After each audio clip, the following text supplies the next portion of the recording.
Momento de comenzar el programa de hoy. Estamos empezando 30 minutos de conciencia vial. Hoy vamos a estar hablando con Gaby Lencina, que nos visita nuevamente, sobre cómo funcionan las fiscalías. Nos había planteado en otro programa sobre la creación, una idea que tienen ellos, que presentaron, que está recién incipiente, sobre crear fiscalías que tengan que ver directamente con la seguridad vial. Bueno, ¿cómo funcionan las fiscalías hoy? ¿Qué pasa cuando se judicializa un caso? Porque es momento de empezar el programa. Bienvenidos a Conciencia Vial.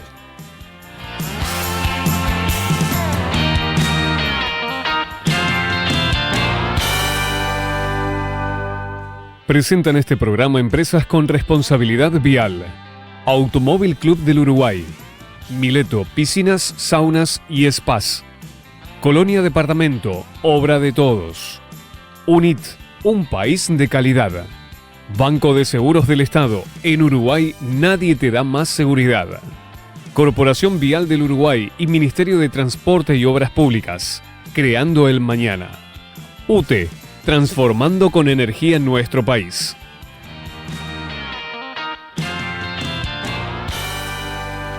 Y comenzamos el programa de hoy. Hemos hecho volver a Gaby Lencina. Un gusto, Gaby, que nos acompañes nuevamente aquí en Conciencia Vial. Un gusto estar con ustedes y realmente, bueno, aprovechando estos espacios para poder seguir trabajando por la seguridad vial. Sí, entonces habíamos hablado en el programa pasado de traerte en el próximo ciclo, pero nos quedaron después, que terminó el programa, charlas pendientes, y habíamos terminado hablando en el programa pasado, que fue por septiembre, por si no lo vieron, ya ha pasado un tiempo, que tenía que ver con una normativa nueva, que ellos habían un proyecto, que todavía no es proyecto, que en realidad es una iniciativa desde las organizaciones sociales, presentado, que intenta hacer un proyecto. Y uno de los puntos tenía que ver con las fiscalías especializadas, que fue de lo último que hablamos, y después nos quedamos hablando un poco de cómo está hoy la fiscalía y estas fiscalías especializadas. Para retrotraernos y que la gente entienda, la petición de fiscalías especializadas es complejo porque requiere recursos, está un poco lento, pero Exacto. ¿Por qué ustedes pedían en eso que es lo que le acercan a los legisladores, una iniciativa de organizaciones, fiscalías especializadas? Bien, entendemos que las fiscalías especializadas lo que hace es darle la oportunidad de un tratamiento bien específico, con todas las garantías a aquellos que protagonizan siniestros de tránsito o, por ejemplo, cometen faltas a la seguridad vial. Los fiscales se dedican a temas de seguridad vial. O sea, en este caso de la propuesta nuestra, siguiendo lo que pasa en otras partes, que también, increíblemente a raíz del planteo que se hizo en nuestro país, 2018, 2019, otras, incluso en Argentina, varias provincias lo fueron aprobando, ¿no? Tomando de referencia lo que se hace en España, con esa fiscalía especializada, le dan una serie de garantías y de tratamiento que requiere aquella persona que realmente, cuando está frente a una situación definiendo, entiende claramente, porque conoce el tema, sabe del tema en el que está tratando. No solamente, bueno, está bien, sé lo que me dice el Código Penal, sé lo que me dice el Código de Proceso Penal, pero además entiendo de que me están realizando una serie de apreciaciones desde el punto de vista técnico, de informes periciales, y le doy la validez. Hoy en día lo que pasa... Claro, lo que pasa es que, aclaremos, para que llegue a la fiscalía tiene que haber habido o heridos o muertos. Exacto. Es para que intervenga la justicia. Sí. Y hoy le cae a cualquier fiscal que tiene otros casos. Exacto. Lo que tenemos... Una carpeta más que se le acumula en la cantidad de carpetas que tiene, con casos mezclados. Claro, lo que pasa en nuestro sistema es que está desbordado el sistema de justicia por la cantidad de asuntos que tratan. Esa es la realidad. O sea, la realidad hoy en día es que hay pocos recursos y pocos funcionarios, y por eso tenemos todo lo que nos pasa en las distintas fiscalías especializadas. Nosotros ahí, cuando hablamos de que estos auxiliares, en definitiva, del sistema de justicia, en este momento son como fundamentales y la herramienta determinante para poder definir responsabilidades, porque digamos, de esos informes, de esos peritajes o de esa información que le surge, más allá de todo lo que después participan, ¿no? Obviamente la defensa y todo el sistema de pruebas, etcétera, que viene después, obviamente los decisores necesitan tener, digamos, la mayor herramienta y tecnología y adecuación a lo que está pasando en el mundo de hoy en este tema. Hoy en día, ¿a quién recurre un fiscal? Cuando necesita saber si si frenó a tiempo, si venía excedido de velocidad, si había hecho, por ejemplo, si se había subido a la vereda o no se había, ¿a quién recurre? Bueno, tiene Policía Científica, o sea, Ministerio de Interior, tiene gabinetes especializados en este tema, tanto en Capital como en el resto del país, pero también estamos hablando de recursos que son muy finitos, o sea, son acotados realmente para poder responder. Estamos hablando de que, pensemos, la cantidad de fallecidos en siniestro de tránsito por año en nuestro país, más la cantidad de lesionados graves o gravísimos que tenemos, y piensen lo que se traduce. Estamos hablando de 20.000 y pico de situaciones que pueden quedar expuestas a un juicio. Claro, estamos hablando de casi unos 70 casos por día que se le puede sumar a la Fiscalía, solo por las causas estas. Si nosotros hablamos, claro, ahí estamos hablando de que, obviamente, todo se judicializara. Sí, igual existe todo un ranking que tiene que ver con lo que llega, obviamente, ¿no? Si casos, obviamente, fallecidos. Sabemos, sí, 400 es uno y poco por día. Ahí después está. Lesionados graves, lesionados. Sí, podría llegar a judicializar si esos 20.000 dividido 365 te da unos 70 y pico. Y situaciones que se sabe desde el sistema de justicia que tienen esa prioridad dentro de los lesionados, o sea, traumatismos de cráneo, aplastamientos de tórax, o sea, hay como también dentro de eso una serie de situaciones que también requieren, digamos, la asistencia de la policía científica y de la policía en especial para poder llegar al lugar de los hechos y poder hacer relevamiento. Sí, requiere desde análisis en el lugar, análisis de la vía, análisis vehicular, análisis de la persona. O sea que cuando hablamos de que se está tratando un caso de un siniestro vial, en ese momento conjuga una serie de elementos que tienen que ver con los distintos intervinientes en ese hecho. Entonces, las condiciones de la vía, la señalización existente, lo que tú decías de los aspectos vehiculares, o sea, es indefectible el análisis de las condiciones vehiculares, y ni hablar de las condiciones de quienes protagonizaron el siniestro, o sea, peatones o conductores, ¿no? Si tenían alcohol en su organismo. Se reúne filmaciones de cámaras en el lugar, si hay, ya sea del Ministerio de Interior o, bueno, en el caso de Montevideo de la Intendencia, pero podría ser de lugares privados, de casas. Se va recurriendo, digamos, a toda esa zona. En lo judicial sí se pueden apelar a las del Ministerio del Interior, porque para siniestros menores no. Pero se puede, sí, exacto. O sea, está previsto que dentro de Fiscalía todo el aporte de todas las cámaras, los privados. Sí, exacto. Sí, ahí hay también, digamos, en el ámbito penal existe un tratamiento hoy muy aceptado, muy bien aceptado de todo lo que hace a tecnología, al uso, ¿no? Eso se pide todo. Sí, que a diferencia del ámbito civil tiene todavía algunas cosas que en nuestro país se están como asentando el reconocimiento, ¿no? Si, por ejemplo, si hablamos de reconstrucciones de siniestros de tránsitos, peritajes o determinados tipos de demostraciones de la situación, de cómo se produjo el impacto, todo eso a nivel penal funciona muy bien, o sea, se acepta muy bien. Claro. Pero realmente lo que hace nuestro sistema es nutrirse de la información que le dan. Evidentemente no pueden. Es cierto que muchas veces las fiscales o fiscales se acercan al lugar de los hechos, van, digamos, se aseguran de que se hagan los relevamientos correspondientes, pero realmente el dar respuesta a lo que pasa al día de hoy en cuanto a siniestralidad no alcanzan. ¿Y qué pasa? Porque la mayoría de los casos, en un altísimo porcentaje, genéricos, en lo que es la justicia, en lo que son las fiscalías, cerca del 90 y algo % llegan por un acuerdo.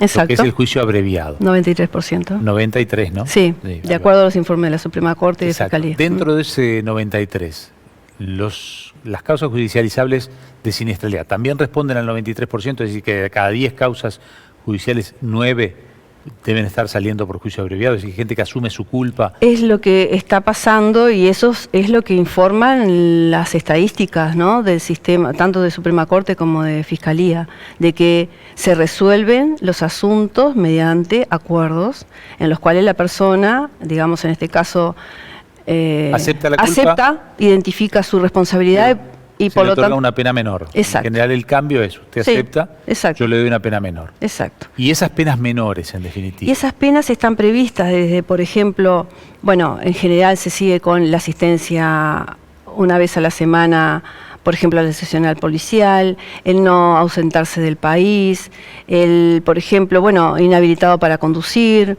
Depende, bueno, hay situaciones mucho más graves, y entonces ahí viene algún planteo como, por ejemplo, tobillera en el domicilio, no puede salir, o sea, es como va increyendo de acuerdo a lo que entienda. Sí, los legisladores han ido corrigiendo la posibilidad de aplicar el juicio abreviado a los homicidios, pero hay algunos casos que permiten el juicio abreviado. Los de siniestro de tránsito, entonces, en caso de muerte, también permitirían. Lo que pasa que Depende de lo que pida el fiscal. Depende de lo que pida el fiscal y en realidad también de la gravedad, ¿no? O sea, de cómo se percibe desde la fiscalía esa situación, ¿no? Cuando se hable, obviamente cada vez que estamos hablando de todo esto es porque en el medio estamos hablando de la pérdida de una vida, ¿no? O estamos hablando de una situación de discapacidad, una situación en la cual la persona queda con determinadas discapacidades. O sea, entonces, claro, todo eso cuando se pone, se empieza a analizar, bueno, ¿y cuál fue la conducta realmente que llevó a esto? O sea, realmente fue, bueno, hubo una excesiva velocidad, iba bajo los efectos del alcohol, ¿qué condiciones o qué circunstancias realizó esa persona? ¿Realmente tuvo una actitud no solamente imprudente, ¿sí? Porque todo esto estamos hablando de que estamos dentro de las figuras de el homicidio culposo en general, o algo de las lesiones imprudencia hubo, culposas. pero a veces puede haberlo no medido y a veces lo ha medido. Por ejemplo, como tú lo marcabas en el programa pasado, que a veces quien está pasando en una subida, que sabe que hay doble raya amarilla y que no sabe que puede venir alguien de frente. Exacto. Capaz que alguien en una curva habilitada se abre, por distracción se abre y le pega a otro auto y genera la misma muerte, pero capaz que son dos casos totalmente distintos. El resultado es el mismo, los casos son distintos. Claro, sí. Gaby, se nos ha ido de vuelta el tiempo rapidísimo. Bueno, muchísimas gracias por habernos acompañado hoy nuevamente. Bueno, muchas gracias a ustedes, un gusto. Y nosotros hacemos una brevísima pausa y ya seguimos haciendo juntos Conciencia Vial.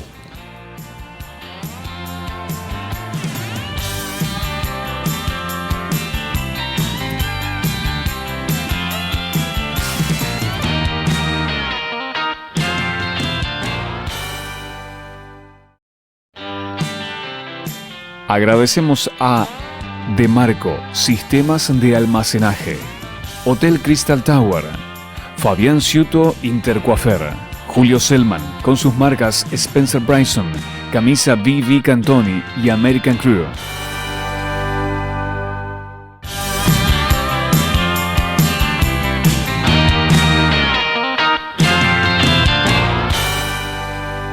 Y continuamos el programa de hoy y vamos a cerrar hablando de un tema que tiene que ver, lo anunciábamos en la pausa, con el sueño. Y para eso recibimos a la doctora Marisa Pedemonte. ¿Cómo le va, Marisa? Hola, mucho gusto. Bueno, muchas no sé por qué no te tutee, en general tuteo a todo el mundo. ¿Cómo te va, Marisa? Tuteame. Bueno, vos sabés que el tema del sueño a veces sentimos que está como minimizado en la seguridad vial. Nos ha pasado de hablar ya de este tema y como que la gente no lo tiene en el peligro que puede significar o la somnolencia o esa hipnosis que da la carretera o incluso directamente dormirse, ¿no? ¿Cómo lo catalogás vos dentro de la seguridad vial? Sí, está minimizado. Digamos, a ver, en la seguridad vial hay como responsabilidades de control que se podrían gestionar, algunos controles, digamos, que puntualmente detecten patologías de sueño como las apneas, que claramente dan muchísimo sueño durante el día, y sería, bueno, muy bueno tener como test sencillos que se podrían hacer a los conductores y decirles, bueno, darle una sugerencia de deberían consultar al respecto. Sí. Y algo más. Hubo un llamado de alerta igual cuando hubo una serie de siniestros de camiones que cargaban madera, que por exceso de horas habían empezado a desbarrancar en la ruta. Y ahí hubo un llamado de atención. Pero después el conductor medio normal está a la velocidad, se habla de los autos más seguros. Sí, pero después no se habla de las características del conductor. Sí, algo más que una sugerencia debería ser para gente que transporta pasajeros, Claro. o sea, conductores de ómnibus, de taxi. Uno ve como pasajero, ve muchísima somnolencia al ¿Cómo es el volante. ciclo normal del sueño? Más Y allá de los es- problemas, pues todos podemos padecer de sueño en la ruta y a veces no es porque tengamos una patología, es porque es el ciclo natural de dormir. ¿Cómo es ese ciclo Sí, cuando estamos cansados? Exacto. En realidad uno habla de que durante el día, a cada hora que se va despierto, que se va estando despierto, se acumula una deuda de sueño. Es como que a uno, una vez por hora, le dan una facturita. Y esa facturita la debemos pagar en la noche. Y eso es lo que va generando a lo largo del día, porque el sueño y la vigilia no es una llave que estamos despiertos o estamos dormidos. Es una transición. Y entonces en la transición hay gente que genera herramientas como para mantenerse despierto, pero con una muy mala calidad de sueño. Claro. Son los que dicen, no, yo me acostumbro, yo sé lo que hago porque manejo y abro la ventanilla, me descalzo, tomo mate, yo que sé, hago 10.000 cosas. No, o sea, Porque uno se esas acostumbra son rápidamente a eso, ¿no? fantasías, eso son fantasías, porque esa deuda se tiene que pagar. El cerebro es absolutamente estricto en eso. Llega un momento que si uno no se pone a dormir realmente, lo que hace el cerebro es incursionar con lo que nosotros llamamos microsueños. Microsueños de al menos 10 segundos. Sí, que en la ruta si son lo muchísimos. pensamos en la ruta es una cuadra. En Sí, una sí. cuadra pueden pasar muchísimas cosas. Y en realidad los relatos que uno tiene de los pacientes, que una vez que tienen un accidente se consultan. Entonces, y bueno, los relatos son, hice todo un trayecto del cual no tengo un solo recuerdo. Ahí va, ¿cuáles O son los sea, primeros síntomas de que estoy cayendo en ese sueño, o que estoy a punto de que me pase algo, de quedar en esos microsueños? ¿Cuáles son los síntomas primarios? Bueno, los síntomas primarios es primero sentirse cansado. Una persona debe saber, debe tenerse conciencia y tener de estas instancias de divulgación muchas, porque no se puede evaluar de afuera cuánto sueño puedes tener tú o yo manejando. Entonces, en realidad es la propia conciencia del individuo que no se puede negociar con el sueño. Entonces, primero, saber que el sueño va a venir.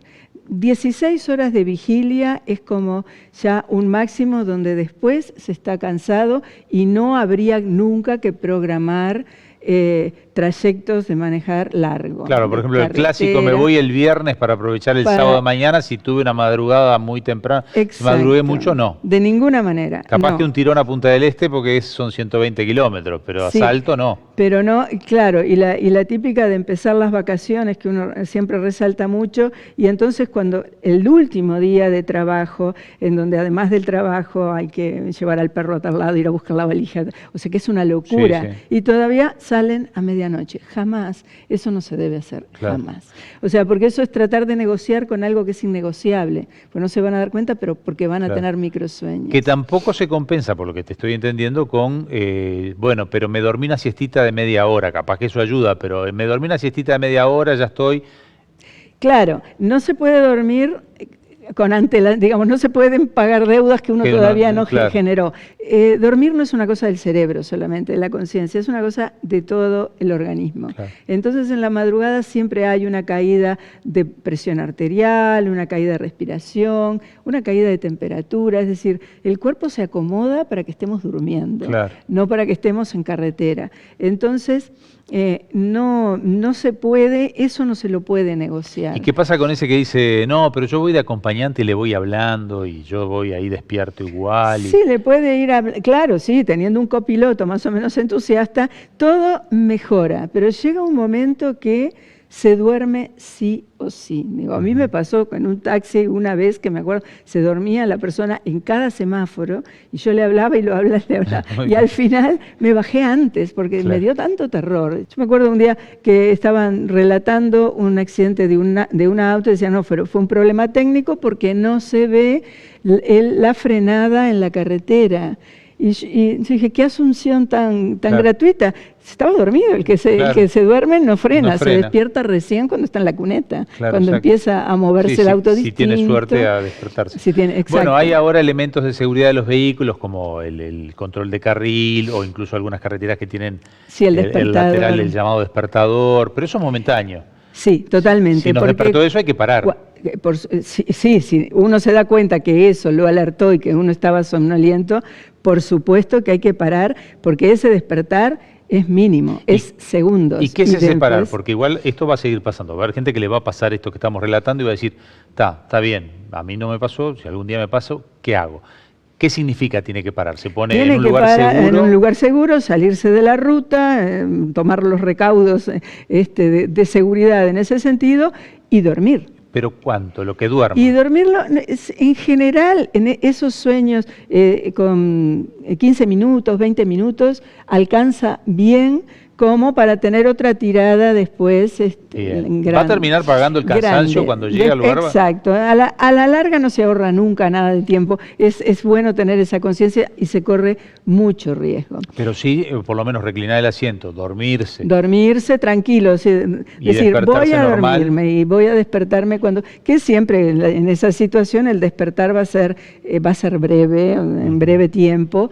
Entonces, y que los acompañantes del auto lo dejen dormir, porque en general los acompañantes van todos dormidos. Sí, ese además, es el otro tema. Ese es el otro tema. Tienen todos un entusiasta acompañante, como decíamos recién. Y por más entusiasta que sea el copiloto, muchas veces, toda persona que toma un psicofármaco debe saber, por más que sea de pronto un hipnótico de los que habitualmente toma la gente para dormir en la noche, que deberían esas cosas controlarse mucho más, pero bueno, la realidad es que no se lo controlan, tienen que ser conscientes que tienen mucho menos velocidad de reacción.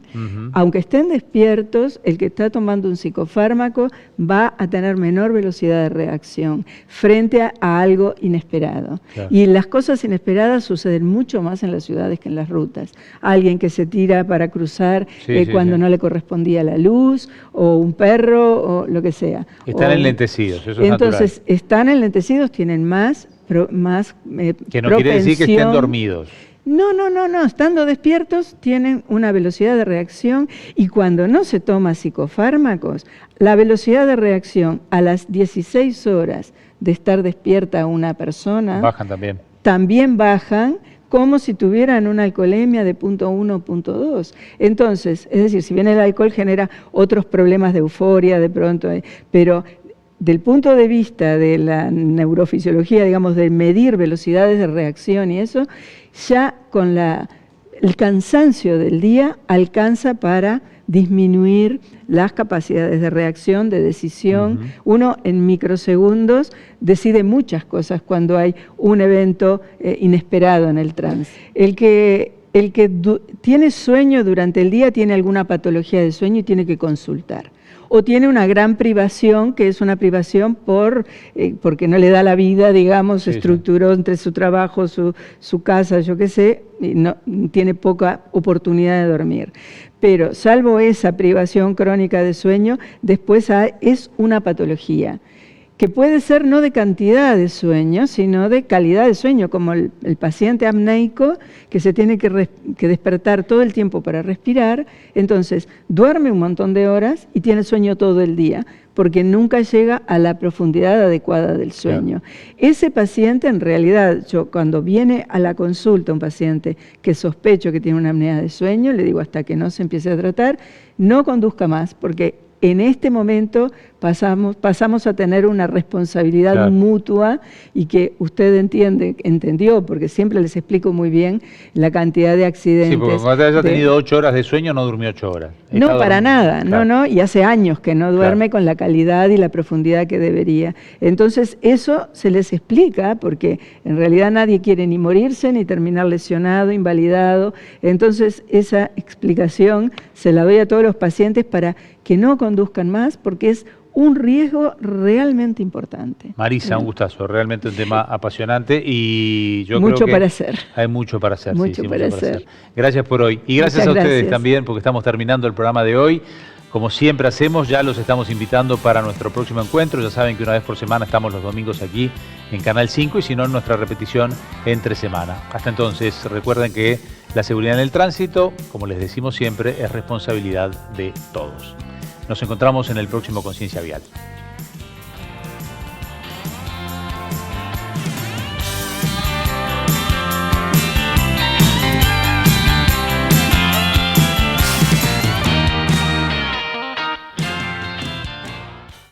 Hola, soy Santiago Urrutia y en la Academia de Choferes Seguros de Banco de Seguro del Estado hoy vamos a hablar de exceso de velocidad. Chocar a 75 km por hora equivale a caer desde un 8º piso. El exceso de velocidad es uno de los factores de riesgo más importantes en el tránsito. Respetá la velocidad máxima al conducir. Banco de Seguro del Estado. En Uruguay nadie te da más seguridad. Presentaron este programa Empresas con Responsabilidad Vial. Automóvil Club del Uruguay. Mileto Piscinas, Saunas y Spas. Colonia Departamento, obra de todos. UNIT, un país de calidad. Banco de Seguros del Estado. En Uruguay nadie te da más seguridad. Corporación Vial del Uruguay y Ministerio de Transporte y Obras Públicas. Creando el mañana. UTE. Transformando con energía nuestro país.